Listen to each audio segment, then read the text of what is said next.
Hi, welcome to a special edition of Travels with Bert. It's special because I have to tell you that for the next little while we won't be traveling with Bert.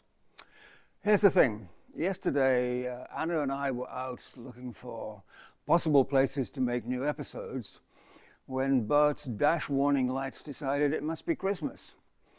At first it seemed like they were telling me that Bert was due for a service, but I knew he wasn't, so after a little thought I decided there was no major problem.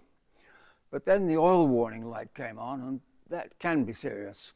It seemed to be telling me that the oil was low or that there might be a leak, but I checked everything and I couldn't see a problem. There were no strange noises and I couldn't see any real cause for concern.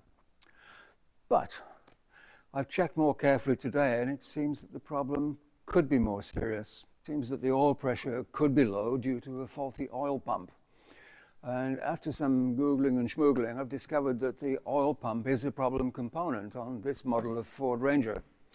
Now they tell me.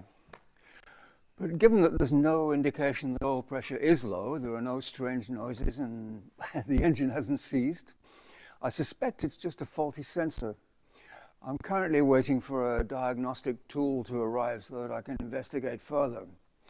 But until I've done that, Bert is grounded, which means we can't get out to make any videos. Now, I'm super happy with the way the viewership is increasing and a lot of feedback is positive, which is much appreciated. So I didn't want anyone to think that I'd given up. So for now, I'll try to make some videos using the thousands, if not tens of thousands of photographs and bits of aerial footage that I have, especially some shorts. They should be fairly easy to make. But in the meantime, please be assured that normal service will be resumed as soon as possible. So for now, it's goodbye from us for a little while. Goodbye.